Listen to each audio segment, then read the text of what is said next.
장 17절에서 35절, 욥기 9장 17절에서 35절까지의 말씀입니다. 한 절씩 교독하시고 마지막 35절은 함께 읽겠습니다.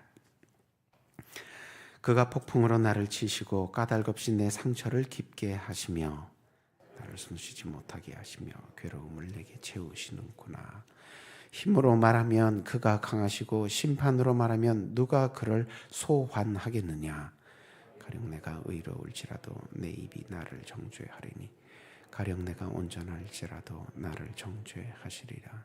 나는 온전하다마는 내가 나를 돌아보지 아니하고 내 생명을 천히 여기는구나.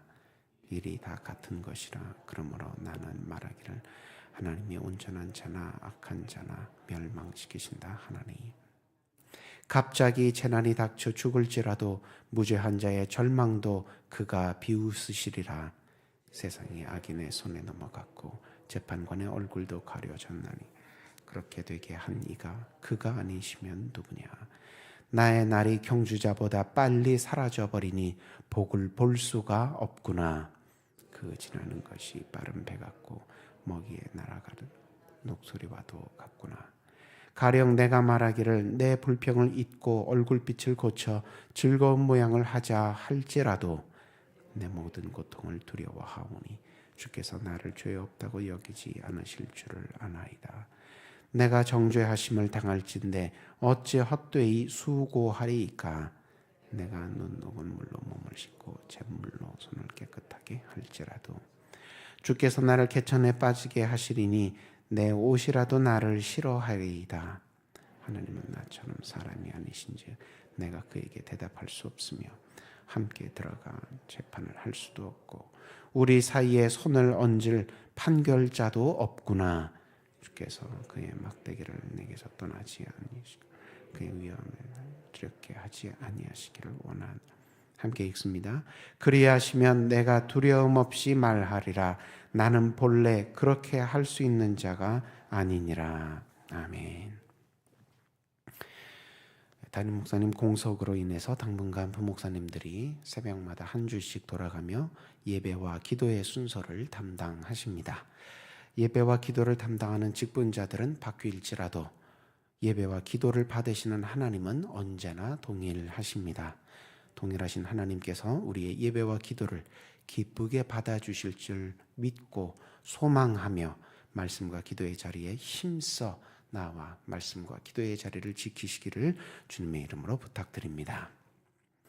오늘 본문은 욥이 두 번째 친구 빌닷에게 항변하는 내용입니다. 첫 번째 친구 엘리바스가 환상 가운데 자기에게 들린 말씀, 자기가 깨달은 교훈을 가지고 욥에게 욥이 죄를 지었기 때문에 고난이 임한 거라고 욥을 정죄했다면 이 두 번째 친구 빌닷은 오늘 본문 앞장 8장에서 함께 은혜 나눴던 것처럼 믿음의 조상들의 가르침에 근거해서 고난은 하나님께서 죄인에게 주시는 벌이니 욥의 고난은 그의 죄 때문이 맞다. 그렇게 논박을 또 욥에게 하고 있는 내용이 있었습니다. 그러니까 우리가 조상들로부터 어떻게 성경을 배웠느냐, 우리가 조상들로부터 하나님은 어떤 분이라고 배웠느냐, 하나님은 죄인을 그냥 놔두지 아니하시고 고난을 통해서 심판하신다고 너도 나와 함께 배우지 않았느냐. 그런데 지금 네가 고난을 당하고 있으니 배운 대로 믿음의 조상들로부터 교훈을 받은 대로 판단하자면 너에게 죄가 있기 때문에 이렇게 심판으로서 고난이 임한 것 아니겠느냐. 그렇게 욥에게 정죄를 했다는 것입니다. 욥의 친구들은 학식이 깊은 사람들이면 틀림없습니다. 그러나 마음에 이미 욥은 죄인이다. 이렇게 마음에 이미 답을 정해놓고 그 후에 자료와 논리들을 끌어다가 그럴듯하게 포장해서 욥에게 말하고 있는데 이런 방식은 정당한 방식이라고 할 수가 없습니다. 믿음의 조상들이 물려준 지혜는 물론 존중해 마땅하지만 그러나 하나님의 뜻보다 우선시 될 수는 없습니다. 그러므로 문제에 부딪혔을 때 가장 먼저 해야 할 일은 사람의 지혜와 방법을 찾는 것이 아니라 하나님 앞에 기도로 여쭈어 봐야 하는 것입니다.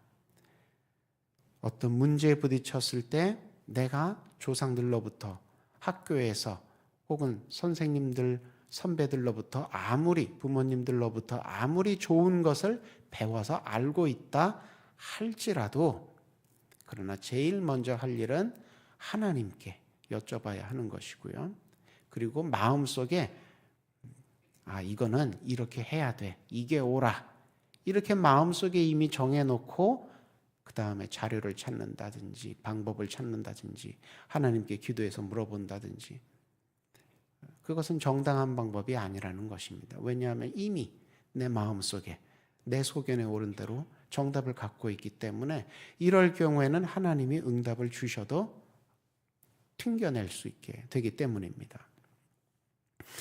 두 친구에 앞서서 두 친구에게 그 정죄하고 논박을 받은 욥은, 정죄를 당하고 논박을 받은 욥은 9장 10장에서 이제 항변을 하는데 9장 전반부에서는 어떻게 얘기를 했습니까?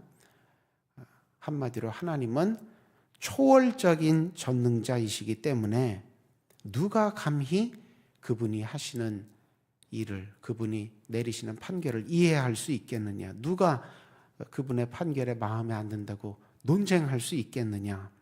그렇게 자조하는 내용이 9장 전반부에 있고 오늘 우리가 함께 읽은 9장 후반부에는 그렇게 초월적인 전능자께서 왜 굳이 나처럼 초월적이지도 않고 전능하기는커녕 무력한 나를 이렇게까지 짓밟아서 이기려고 하시는지 모르겠다고 불평하는 내용들이 9장 후반부에 채워져 있습니다. 그리고 10장으로 넘어가게 되면 하나님 이제 그만 나 좀 괴롭히시라고 내가 죽기 전에 한순간이라도 좀 편안히 있으면 좋겠다고 하나님께 구걸하는 내용이 나옵니다. 그러니까 9장 10장 내용에는 하나님 앞에 자기를 겸손하게 얘기하는 것이 아니라 자조하고 자기를 스스로 비웃고 괴로움에 대해서 불평하고 또 구걸하는 이런 내용들로 채워져 있습니다. 욥의 자조함, 불평함, 구걸함 이런 요소들을 보면 겉으로 볼 때는 굉장히 불경스러워 보이고 불신앙적인 언사인 것처럼 보이지만 사실 그 내면에는 신앙적인 요소들도 섞여 있습니다. 고난으로 인해서 억울합니다. 막막합니다. 왜 내가 이런 고난을 받아야 합니까? 분노하고 이 고난이 도대체 언제까지 계속됩니까? 왜 나에게 고난이 임하는 것입니까? 이유를 알지 못해, 기한을 알지 못해 불안해하는 모습. 이런 모습들은 확실히 불신앙적인 모습입니다.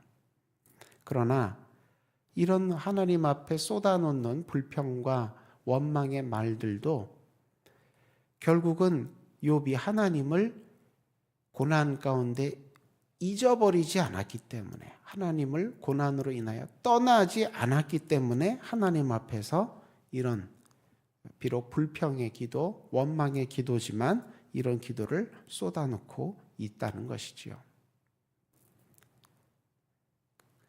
아무리 어려운 일이 있어도 아무리 괴로운 일이 있어도 세상 사람들은 기도하지 않습니다.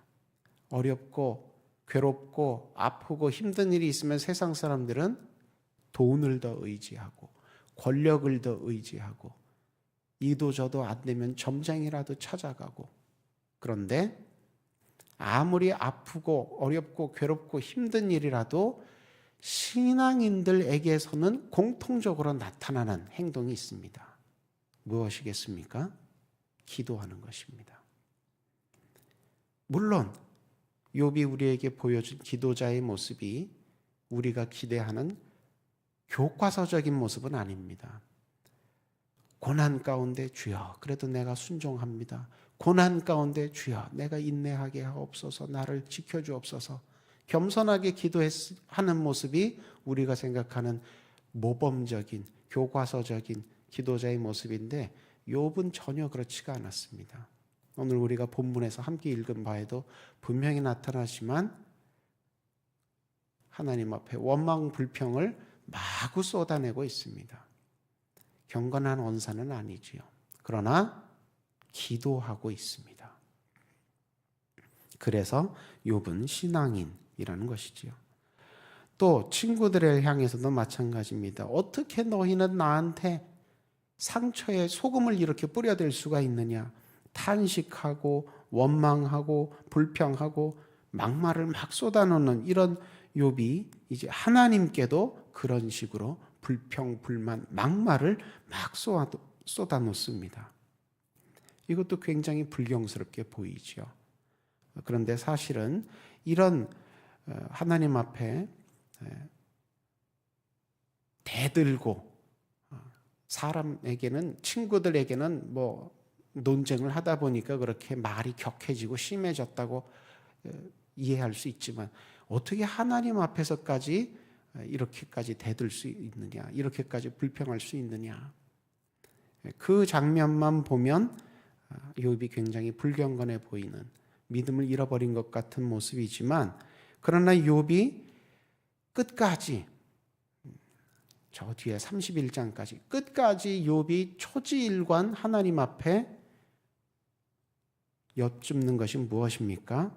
하나님, 이 고난 상황에 대해서 책임지셔야 할 분은 사실 하나님 아니십니까? 왜 침묵하고 계십니까?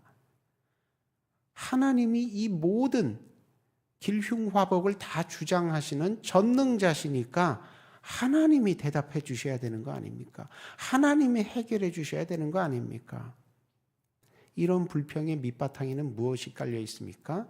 하나님이 전능자시라는 믿음이 깔려 있는 것입니다. 그래서 하나님 앞에 쏟아놓는 이런 원망 불평도 역설적이지만 욥이 믿음이 있으니까 이렇게 하나님 앞에 불평도 한다는 것이죠. 이렇게 고난당해 보니까 하나님, 주권자인 하나님은 안 계시는구나. 혹은 하나님이 전능하셔도 나하고는 상관없는 분이구나. 만약에 욥이 정말 이렇게 생각했다면 기도하지 않고 등 돌리고 떠나갔겠죠. 욥의 아내가 얘기했던 것처럼 하나님을 욕하고 죽었을 것입니다. 욥의 아내가 한 말이 그것이 아닙니까? 여보, 이번 생은 우리는 다 틀렸습니다. 재산도 다 잃고 자녀도 다 잃고 이제 우리 이렇게 살지 말고 그냥 그만 죽읍시다. 아내가 그렇게 얘기했을 때 욥이 당신이 하는 말이 지혜롭지 않다. 하나님이 주셨으니 거두어 가시는 것도 하나님 뜻 아니겠느냐. 그러니까 그 말은 무슨 뜻이에요? 아무리 심한 고난 가운데서도 내가 받아들이기 싫은, 받아들이기에는 이해할 수 없는 그런 고난이라 할지라도 이 모든 길흉화복을 주관하신 전능자는 하나님이시다. 그런 믿음이 밑바탕에 깔려 있었던 것입니다. 오늘날 신앙생활하는 우리에게도 이런 욥과 같은 양면성이 있습니다. 고난 가운데 우리도 기도를 하기는 합니다. 그런데 믿음의 기도, 소망의 기도 해야 한다고 알고는 있지만 잘 안 나오지요. 우리도 욥처럼 원망의 기도, 불평의 기도를 할 때가 더 많습니다. 또 어떤 분들은 그렇게 기도해도 응답이 늦어지니까 그 응답 기다리다 지쳐서 아예 기도 자체를 포기하고 기도의 자리에 나오지 않는 그런 경우도 있지요. 또 우리도 어떻습니까? 고난 가운데도 하나님이 전능하신 분이라는 걸 알기는 압니다. 그런데 온전히 그 전능하시다는 하나님을 알지만 그 하나님을 온전히 신뢰하지는 못합니다. 그래서 전능하신다고 아는, 입으로는 내가 믿는다고 하지만 그 전능하신 하나님 앞에 기도하고도 기도 마치고 이제 돌아갈 때는 어떻게 합니까? 기도하면서 내려놨던 근심, 걱정, 불안, 의심 도로 다 가지고 갑니다. 왜 그래요? 전능하시다고 내가 기도할 때는 그렇게 고백했지만 사실은 하나님이 전능하시다고 이 문제를 고치시기에는 의심이 드는 겁니다. 전능하다고 믿지를 못하는 거죠. 그래서 다른 해결책, 다른 해결사를 찾아서 기웃거리게 됩니다. 그렇게 계속 기도가 공허해지면 신앙 고백도 공허해지고 찬양도 공허해지고 드리는 예배도 점점 공허해지고 그래서 결국은 나의 신앙생활이 껍데기만 남게 되는 거죠. 형식과 신앙 습관만 남게 되고 안에 정말로 하나님을 향한 진실한 믿음은 다 이제 색이 바래져서 옅어져서 없어지게 되는 것입니다.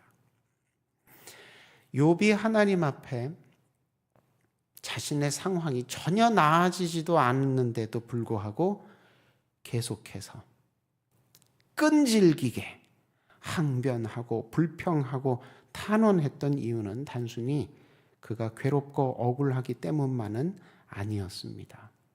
고난에도 하나님 감사합니다. 고난에도 하나님 매일 주시는 작은 은혜로 작은 평안을 잃지 않고 누릴 정도로 욥의 믿음이 그렇게 완벽하고 완전하지는 않고 그의 믿음에 불신앙적인 여러 요소들이 섞여 있기는 했지만 욥이 어떻게 하나님 앞에 끈질기게 기도하면서 버텨낼 수 있었겠습니까? 그가 확실히 하나님을 믿었기 때문입니다. 욥을 거울 삼아서 오늘날 우리도 신앙적인 측면은 강화해야 되겠지만 불신앙적인 측면은 보충을 또 해야 되겠죠. 욥의 모습을 보고 나의 모습 신앙생활 가운데도 나의 기도 가운데도 이런 부분은 욥의 불신앙적인 모습을 닮았으니 이것은 좀 내려놔야겠다. 또 그러나 욥의 신앙적인 측면은 나에게도 이런 모습이 이런 밑바탕에 이런 믿음이 깔려 있으니 이것은 내가 잃지 말아야겠다. 그렇게 좋은 것은 더 잘 되게, 안 좋은 것은 좀 버리면서 그렇게 욥을 거울 삼아 신앙생활을 해서 우리 한 2달간 계속 욥기 가지고 묵상하게 될 텐데 이 기간 동안 그래서 욥기를 통해 더 온전한 신앙생활로 나아가게 되는 저와 여러분 되시기를 축원합니다. 그래서 욥보다는 더 성공적으로 고난을 다스릴 수 있어야 되겠습니다. 우리에게는 욥기라는 성경책이 있지만 욥은 읽고 묵상하면서 고난과 싸울 욥기가 없었습니다. 욥기 본인이 겪지 않은 처음 겪는 사건이었으니까요.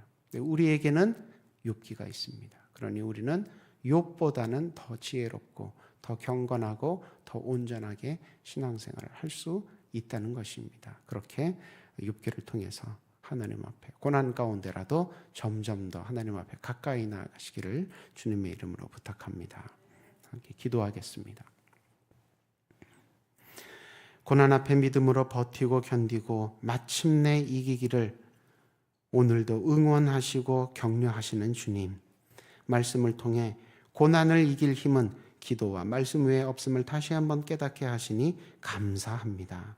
말씀에 힘입어 어떤 고난을 만나든 응답을 받을 때까지, 해결을 받을 때까지 말씀 붙들고 기도에 힘써서 고난에 지지 않고 주님의 이름으로 승리하게 되고 주의 이름에 영광을 돌리는 수의동교회 모든 권속들 되게 하여 주옵소서. 이 시간 육신의 연약함으로 말미암아 주님 앞에 간구하는 환자들 위해 함께 기도합니다. 하나님, 머리부터 발끝까지 어루만져 주셔서 깨끗하게 고쳐지게 하여 주옵소서. 이번 주에 대학 시험을 보는 우리 교회 수험생들이 있습니다. 하나님, 한 사람 한 사람 기도하는 가운데 하나님 만나고 하나님께서 주시는 평안으로 마음이 담대하여지고 하나님께서 주시는 지혜로 말미암아 모든 문제들을 기도하며 해결해 나갈 수 있는 믿음의 수험생들 되게 하여 주옵시고, 또 그들을 위하여 믿음으로 양육하고 도와주고 세워주는 믿음의 부모들이 있어서 하나님, 그 가정이 이번 시험을 계기로 믿음 안에서 더욱 굳건하게 세워지게 하여 주옵소서. 저들의 인생이 믿음 안에서 펼쳐지게 하여 주옵소서. 하나님, 동일한 복과 은혜가 우리 교회에도 있기를 소망합니다. 교회가 기도하며 준비하고 나아가는 모든 발걸음과 길 위에 함께하여 주셔서 온전히 하나님 뜻만을 지혜롭게 경건하게 찾아가는 우리 교회 되게 하여 주옵소서. 이 한 하루와 이 한 주를 온전히 주님 손에 의탁합니다. 눈동자와 같이 지키시고 성도들 한 사람 한 사람, 한 가정 한 가정 주님께서 친히 돌보시고 먹이시고 세우시고 이끌어 주시옵소서. 예수님 이름으로 기도드립니다. 아멘.